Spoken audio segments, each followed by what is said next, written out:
commandeer any boat over 65 feet to use it in the war effort. So they commandeered this to shut Sewell up. It didn't. At the end of the war, they offered it back to him. He declined. He said, "You soiled my Lenore, you tarnished my boat, you keep it." Through a sequence of events, it became a presidential yacht. For Eisenhower, Truman, most notably JFK, that's why it's called the Honey Fitz. Up top on the smokestack there, you'll see the presidential seal. And on the back, it says the Honey Fitz, Washington, D.C.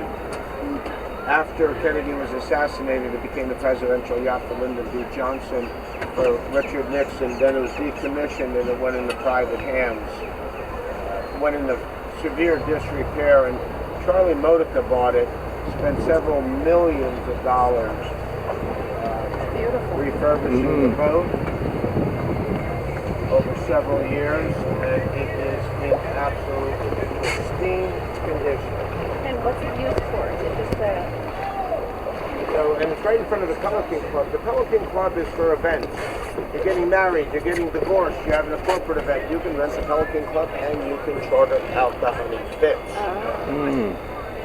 The two restaurants just west of that we have